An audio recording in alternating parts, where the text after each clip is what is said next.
ఇటీవల తాడిపత్రి కేంద్రంగా సోషల్ మీడియాలో ఆడియోల కలకలం రేకెత్తించింది. ప్రజెంట్ మనతో రాంపుల్లయ్య ఉన్నారు. బ్రదర్ చెప్పండి, ఏంటి అసలు తాడిపత్రి కేంద్రంగా ఆడియోల కలకలం ఎందుకు రేకెత్తిందంటారు? ముందుగా రెండు రాష్ట్రాల ప్రజలకు నమస్కారం తెలియజేసుకుంటున్నాను. నిన్న జరిగిన ఒక ఆడియో కలకలం అనేది ఇది ప్రజాస్వామ్యబద్ధంగానే చేయని వ్యవస్థలపై పోరాటం అనే చెప్పాలి. నేను తాడపత్రిలో ఉన్నటువంటి జేసీ ప్రభాకర్ రెడ్డి గారు చాలా సంవత్సరాలుగా అతను చేస్తున్న అసాంఘిక కార్యకలాపాలపై చాలా సంవత్సరాల నుండే వ్యతిరేకిస్తున్నాను. ఆ వ్యతిరేకతలో భాగంగా కొన్ని కుట్రలు నాపై జరిగినాయి. నాపై ఈ పోలీసు వ్యవస్థలను అడ్డం పెట్టుకొని 4 సార్లు మర్డర్ అటెంప్టులు జరిగినాయి. ఈ 4 మర్డర్ అటెంప్టులు అనేటివి కూడా మా సామాజిక వర్గంకు చెందిన వ్యక్తులతో చేపించినారు. ఇంకొకటి, నేను ఎక్కడ దురుసుగా ప్రవర్తించినాడు అని నా మీద అలిగేషన్స్ చేస్తున్నారు, కానీ నేను ఎక్కడ దురుసుగా ప్రవర్తించలేదు.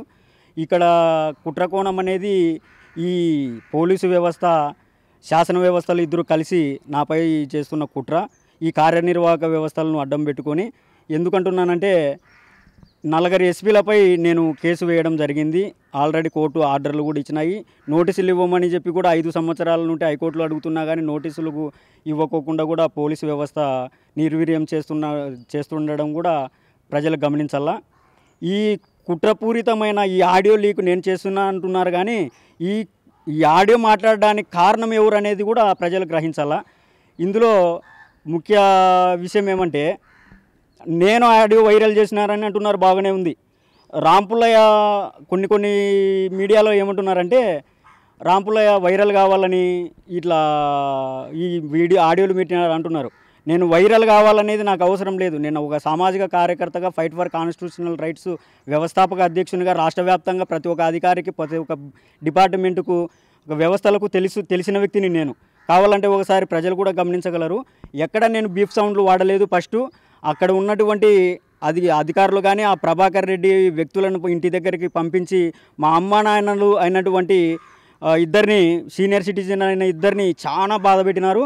ఆ బాధ ఏదో ఒకసారి అందరూ పోయి అక్కడికి వెళ్ళి తెలుసుకుంటే కినా అందరికీ అర్థమవుతుంది మా బాధ ఏం జరిగింది. అంటే ఈ వివాదం ఎక్కడ తలెత్తింది? జేసీ ప్రభాకర్ రెడ్డి సంబంధించినటువంటి వారిని మీరు ఫోన్ చేశారా, లేకుంటే వారే మీకు ఫోన్ చేశారా? ఎక్కడ అంటే మీరు ప్లాన్డ్గా ఈ యొక్క ఆడియోను రికార్డ్ చేసి ఇదంతా సోషల్ మీడియాలో పెట్టారని ఆరోపిస్తూ ఉన్నారు. ఏం జరిగింది అసలు?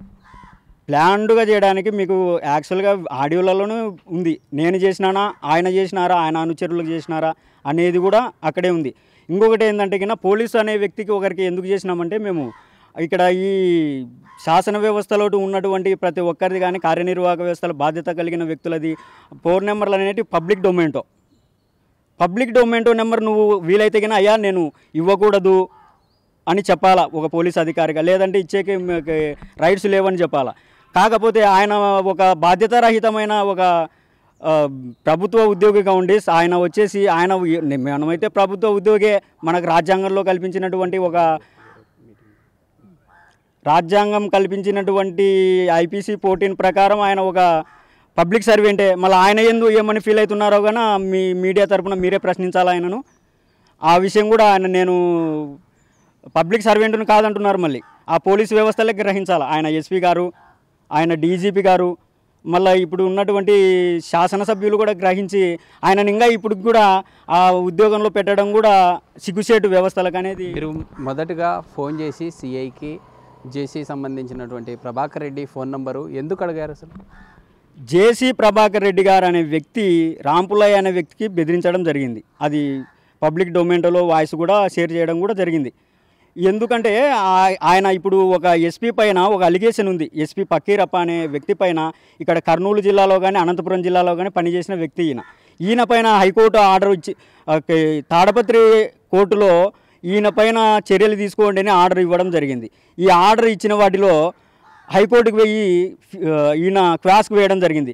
హైకోర్టు కూడా ఈ క్వాస్ను తిరస్కరించి నువ్వు తాడపత్రి కోర్టులోనే నువ్వు విచారణకు హాజరు కావాలని హైకోర్టు ఆదేశించడం జరిగింది. హైకోర్టు ఆదేశించిన కానీ కింది కోర్టులో, తాడపత్రి కోర్టులో మెజిస్ట్రేట్ గారు ఆయనకి విచారణకు పిలిచకపోవడం గమనార్హం. ఇదే విషయంపై జనవరి 7వ తేదీ ఆంధ్రప్రదేశ్ హైకోర్టులో ఒక అమరావతి హైకోర్టులో రిజిస్ట్రార్ గారికి కంప్లైంట్ చేయడం జరిగింది. మళ్ళీ ఇప్పటికి కూడా ఈ వ్యవస్థలు ఇలా అసహనంగా ఉండడము, నాపైన కాబట్టికల్లా ఎవరు ఈ ప్రేరేపణ చేసినారనేది మీరే గ్రహించాలి. ఎక్కడే కానీ మీరు ఒకటి బాగా గమనించాలి.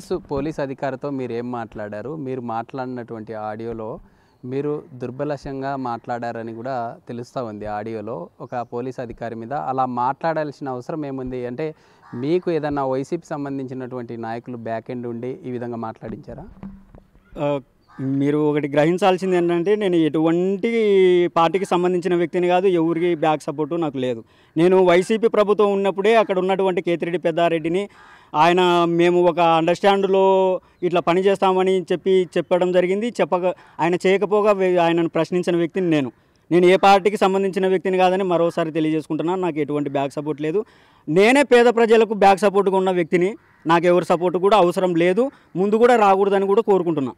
జేసీ ప్రభాకర్ రెడ్డి మీద మీరు ఎందుకు అంత యొక్క దుర్బలశంగా మాట్లాడాల్సిన అవసరం వచ్చింది? అసలు మీరు ప్రతిసారి దుర్భాషంగా అంటున్నారే కానీ నేను ఎక్కడా కానీ దుర్భాషంగా మొదటిగా మాట్లాడలేదు. చూడండి బాగా, మళ్ళీ ఒకసారి ఆడియోలన్నీ గమనించండి. ప్రభుత్వ అధికారి ఏంటి విచక్షణ కోల్పోయి ఆయన మాట్లాడినాడా? ప్రజా వ్యవస్థలో ఉన్న శాసనసభ్యుడు, మాజీ శాసనసభ్యుడు ఉన్న వ్యక్తి ఇట్లా సీనియర్ సిటిజన్ల ఇంటి దగ్గరికి వెళ్ళిపోయి పంపించి బెదిరించి మళ్ళీ నాకు ఫోన్ చేసి బెదిరించడము సమ్యాసమా అనేది మీరు గ్రహించాలి. ఎక్కడే కానీ ఎవరు ఇది స్టార్ట్ చేసినారనేది మీరు గ్రహించాలా మీడియా వాళ్ళు అని నేను ఒకసారి. తాడిపత్రి సోషల్ మీడియా గ్రూపుల్లో రాంపుల్లయ్య అనేటటువంటి పేరు, రాంపుల్లయ్య మీద 4 కేసులు ఉన్నాయని చెప్పి అలిగేషన్ చేస్తూ ఉన్నారు. ఆ 4 కేసు ఫాల్స్ అలిగేషన్ అనే చెప్తున్నాను. ఇంకొకటి ఏదంటే ఈ 4 కేసులలో ఎటువంటి విచారణకు నోసుకొని కేసులు ఇవి. ఈ 4 కేసులలో పోలీసులు ఛార్జ్షీట్ వేయమని కూడా నేను మనస్ఫూర్తిగా ఇప్పటికి కోరుకుంటున్నా.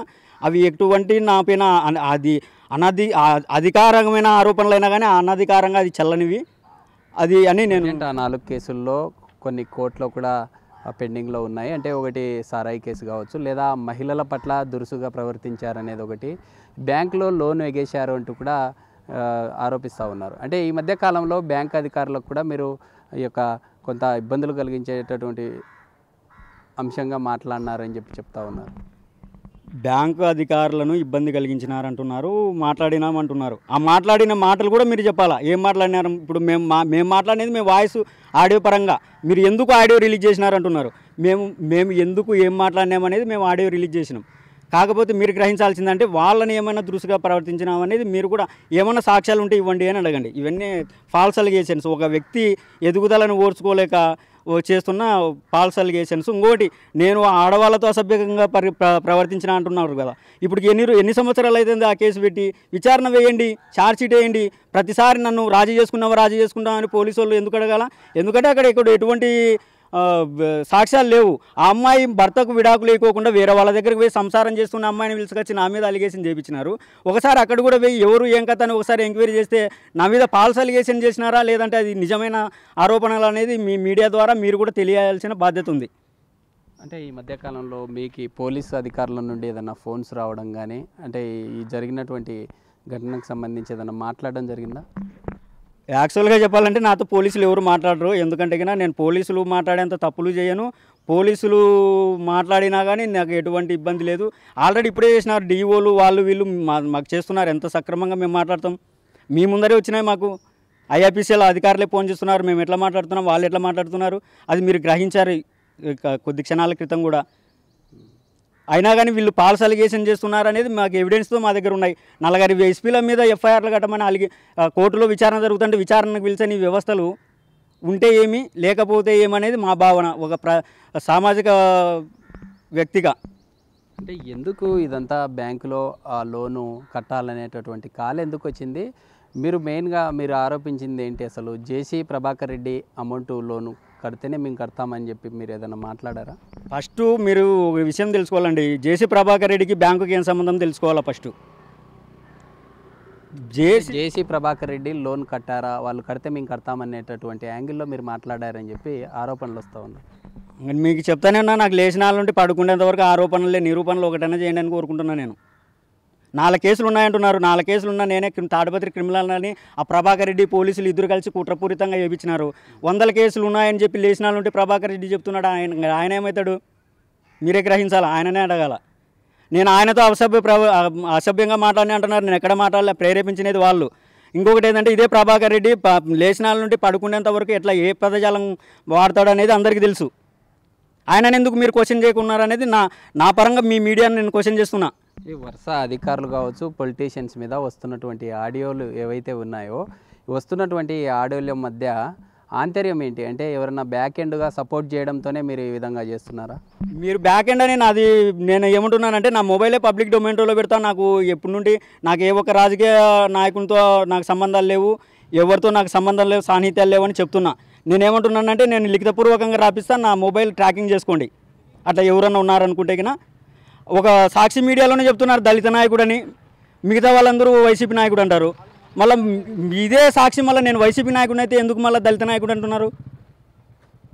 నేను వైసీపీ నాయకుడు అనడానికి మీ దగ్గర సాక్ష్యాలు ఏమున్నాయి? ఇది కూడా మీ మీడియా వాళ్ళే సక్రమంగా చూపించాల్సిన వాళ్ళే మిస్గైడ్ చేస్తుంటే నేను ఎవరికి చెప్పాలా? మరి ఏదైనా ఫర్దర్గా మీరు ఏదైనా ఫైట్ చేసే ఛాన్స్ ఉంటుందా? అంటే మీరంతా ఫాల్స్ అంటున్నారు కదా, ఈ 4 కేసులకు సంబంధించి మీరు ఫర్దర్గా ఎలా ముందుకెళ్తారు? మరి మేము ఆల్రెడీ ముందుకు వెళ్ళినాము. అసలు మేము ఏమంటున్నామంటే ఆ 4 కేసులకు నువ్వు షార్ట్ షీట్ వేస్తే కినా ఆ షార్ట్ షీట్ వేసి ఒకరోజు నన్ను జైల్లో పెట్టినా కానీ పోలీసు వ్యవస్థ మీద నేను యాక్సెప్ట్ అంతా. నేనేమంటున్నానంటే ఆ ఫాల్స్ అలిగేషన్స్ అంటున్నా కదా, ఒక్క కేసును వాళ్ళు నిరూపించినారని షార్ట్ షీట్ వేయండి. అప్పుడు నా మీద షార్ట్ షీట్ వేసినప్పుడు నేను చేసే ఫైట్ చూడాలి కదా. ఏం చేయకుండా ఆరోపణలు లేచినాల నుండి 100 కేసులున్న ప్రభాకర్ రెడ్డి ఏమవుతుంది అంటున్నాడు నా మీద. నా ఫాల్స్ అలిగేషన్లు. నేను ఎక్కడ జైలుకు పోలేదు, నన్ను ఒక రోజు పోలీసు వాళ్ళు జైల్లో కూడా పెట్టలేదు ఎక్కడే. కానీ నా మీద పెట్టిన కేసులు కూడా పోలీసులే. పోలీసులు కేసులు పెట్టి పోలీసులు షార్ట్ షీట్ వేయలేకపోతున్నారంటే వాళ్ళ అసమర్థత కింద నేను తీసుకుంటా. ఇది పోలీసుల అసమర్థత అంటాను నేను. మీరు ఇంకోటి నేను చెప్తున్న విషయం ఏమంటే ఈ మీడియా ముందుకు రావడానికి కారణము నన్ను నిన్నంటుంటే రాంపులా అబ్స్కాండ్ అని చూపిస్తున్నారు కొన్ని ఛానల్లో. నేను పబ్లిక్ డొమైన్, నేను ప్రతిసారి నిన్న కూడా అనంతపురం జిల్లా పీడిఎం కోర్టులో ప్రస్తుత జగదీష్ ఎస్పీ గారి పైన ఒక కేసు విచారణలో నేను అక్కడ ఉన్నాను. నేను ఎప్పటికీ నా ఫోన్ ఆన్లో ఉంటుంది. నేను చెప్తున్నా ప్రతి ఒక్కరికి, నేను ఎప్పుడే కానీ నేను మిస్ అయ్యే వ్యక్తిని కాదు, మిస్ కూడా కాను. ఒకవేళ పోలీసులు ఏదైనా అసాంఘిక కార్యకలాపాలు నేను చేసినానంటే ఆ చట్టపరంగా చర్యలు తీసుకునే నేను అంగీకరిస్తాను. చట్టపరమైన చర్యలు కాకుండా ఆరోపణల పరంగా నన్ను అరెస్ట్ చేయాలనుకుంటే నేను చట్టపరమైన పోరాటం చేయడానికి ఎంతకైనా సిద్ధమే. ఎందుకంటే ఇదంతా పొలిటికల్స్ కావచ్చు లేదా అధికారుల మీద ఈ విధంగా చేసి సోషల్ మీడియాలో పెట్టడం ద్వారా సోషల్ మీడియాలో ఫేమ్ కావడం కోసమే ఇదంతా చేస్తున్నారని చెప్పి ఆరోపణలు కూడా వస్తూ ఉన్నాయి. మీకు మళ్ళీ ఒకసారి చెప్తున్నా, రాంపులయ్య అనే వ్యక్తికి ఫేమస్ కావడానికి అవసరం లేదు. ఆల్రెడీ నేను రాష్ట్ర వ్యాప్తంగా మీ మీడియా పరంగా కాకపోయినా అఫీషియల్గా నేను అందరి అధికారులుగా తెలుసు. నేను రాంపులయ్య అనే వ్యక్తిని పోలీస్ డిపార్ట్మెంట్ 40 మీద ఎస్పీల మీద ఎఫ్ఐఆర్ కట్టమని ఇచ్చిన వ్యక్తికి అక్కడ ఉన్న ఒక సిఐ గారికి రాంపులయ్య తెలియదు అన్నట్టు మాట్లాడుతున్నారు. మీరు గ్రహించాలా. రెచ్చగొట్టే ధోరణి ఎవరు చేసినారనేది మీకు తెలియాలా. 40 ఎస్పీల మీద కేసు పెట్టించిన వ్యక్తి గురించి ఒక సిఐ గారికి తెలియదా? ఎవరు రెచ్చగొట్టినారు, ఎవరు రెచ్చగొట్టే ధోరణితో మాట్లాడినారనేది తెలియాలా. ఈ కార్యనిర్వాహక వ్యవస్థలు, శాసన వ్యవస్థలు, కార్యనిర్వాహక వ్యవస్థలు, న్యాయ వ్యవస్థలు ముగ్గురు ఒకటే ప్రజా వ్యవస్థలను తొక్కుతున్నారు. కాబట్టి ప్రజల కోసం నిత్యం నేను పోరాడతానని చెప్పి మరొకసారి తెలియజేసుకుంటున్నా. రాంపులయ్య పోరాటం జేసీ ప్రభాకర్ రెడ్డితోనా లేకుంటే ఉన్నటువంటి ఈ వ్యవస్థల మీద? వ్యవస్థలపై నా పోరాటం అనేది జేసీ ప్రభాకర్ రెడ్డి అనేది చిన్న అంశం. నా వ్యవస్థలపై నేను పోరాటం చేస్తున్నా. జేసీ ప్రభాకర్ రెడ్డి ఇందులో నాకు తెలిసి ఒక చీమంత మనిషి కూడా కాదు నేను చేసే యుద్ధంలో. వ్యవస్థలపై నా పోరాటం, వ్యక్తులపై కాదు. మరోసారి మీకు తెలియజేసుకుంటున్నా, నాకు ఎటువంటి పార్టీలు అండలేదు, నాకు ఎవరు అండ కూడా అవసరం లేదు. ఇది మొత్తంగా రాంపులయ్య చెప్తుందంతా ఒకటే. తాడిపత్రిలో గతంలో జరిగినటువంటి ఈ ఫాల్ సంబంధించినటువంటి ఈ 4 కేసులు అలిగేషన్ ఏదైతే ఉందో అదంతా కూడా ఫాల్స్ అని చెప్తూ ఉన్నారు. అయితే గతంలో జరిగినటువంటి జేసీ ప్రభాకర్ రెడ్డి వారు తమ తల్లిదండ్రులను ఇబ్బందులకు గురి చేశారు, మానసికంగా కొంత ఇబ్బందులకు గురి చేశారు అంటూ కూడా తెలుపుతున్నటువంటి పరిస్థితి. అయితే రానున్న రోజుల్లో కూడా ఖచ్చితంగా ప్రభుత్వ వ్యవస్థల మీద పోరాటం చేస్తామంటూ తెలుపుతున్నటువంటి పరిస్థితి. వీడియో జర్నలిస్ట్ రాజుతో శ్రీరామ్, బిగ్ టీవీ, కర్నూలు నుంచి.